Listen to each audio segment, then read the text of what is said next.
Hello everybody, so I am here today to talk a little bit about the Roblox Create camp we have over here at Code Ninjas. So this camp focuses all on Roblox, specifically the Roblox Create or Roblox Studio aspect of Roblox, which is a free game developing program that's included with the free Roblox account, which is super duper cool.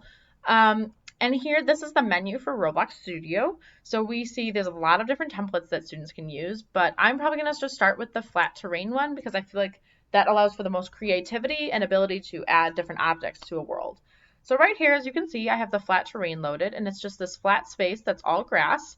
And one of the first things we teach students how to do in the camp is insert parts. So right here, I'll show inserting a part. So right there, I inserted a block, but there's also different options as well. So I could add a sphere if I wanted, I could add a wedge, and I could also add a cylinder too. So there's lots of different objects we can add, but I'm just gonna stick with the block for now. So with these objects, we can actually adjust them however we want. So we have the select, we have the move, we have the scale, and we have the rotate. So all of these different options allow us to adjust this block in different ways. So as you can see, the select tool allows me to click and drag it around the world, and then I can also just click it if I want to toggle on and off the options for it.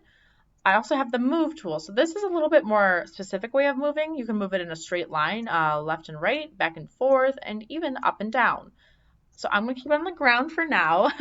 And then we also have a scale tool. So this allows us to adjust the size of the block. So maybe we want a really, really big cube block, or maybe we want a thinner rectangle one.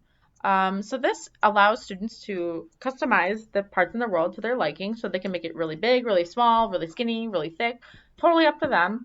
Then we also have the rotate tool, which is exactly what it sounds like. It allows us to rotate the object however we would like. So there's 3 different ways to rotate it. I'm just going to rotate it this way. But you can also flip it around like this if I move it up first a little bit. So I can spin it this way as well and flip it like that. So these are just the basics of Roblox Studio with adjusting and moving objects.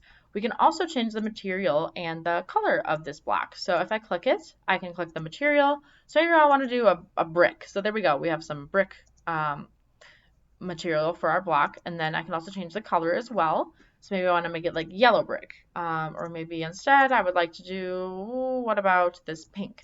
So there's lots of different color options, lots of different material options, and this allows, I think, the Roblox world to feel more realistic because instead of just being composed of this plastic material that looks kind of like fake and like 3D, like basic 3D modeling, you can make it more detailed with concrete, or you can go back to the brick. So aside from just inserting their own parts, students can insert models that were composed by other Roblox users if they click the toolbox option. So if we go to the toolbox, there's lots of default models right away. So we have an observation tower, we have a pine tree. So I'm going to add the pine tree and take a look at it. So as you can see, this pine tree is actually just composed of a lot of different of the blocks. So right here, the brick block I added was just made skinnier and then smashed together to make this really cool pine tree model. And that's what we like to tell kids, is that all the models they can find in the toolbox are made out of these same parts that they have access to as well. Students can also search whatever they would like in the toolbox. So let's say, for example, a student wanted to add a treehouse. So right here, they can find a treehouse, and then they can go ahead and add it to their world. And then there's also another feature that allows students to adjust the actual terrain of their world. So maybe instead of having a grassy world, they want to do like a snow or mountainy region.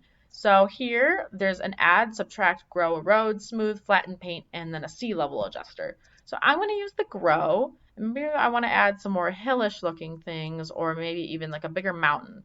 So you can adjust the size and the strength of the brush as well. So if I want to add like a bigger space, I can do that. Or if I want it to be smaller, again, I can make the size even smaller. There's also the subtract tool. So maybe if they want to add like more concave features to their world, or even caves themselves, they can add those. And then they can also paint. So again, if they don't like the grass, maybe they want it to be more of an ice region, they can go ahead and paint ice over everything in the world and make it more snowy. They can also add something like water as well. And when they actually playtest the world, their character can swim in this water, which I think is super cool. So I'll go ahead and show off the playtesting right now. And here's my character, and I can walk around the world in this 3D space. I can interact with everything that I added. So this treehouse model, I can climb up all the ladders.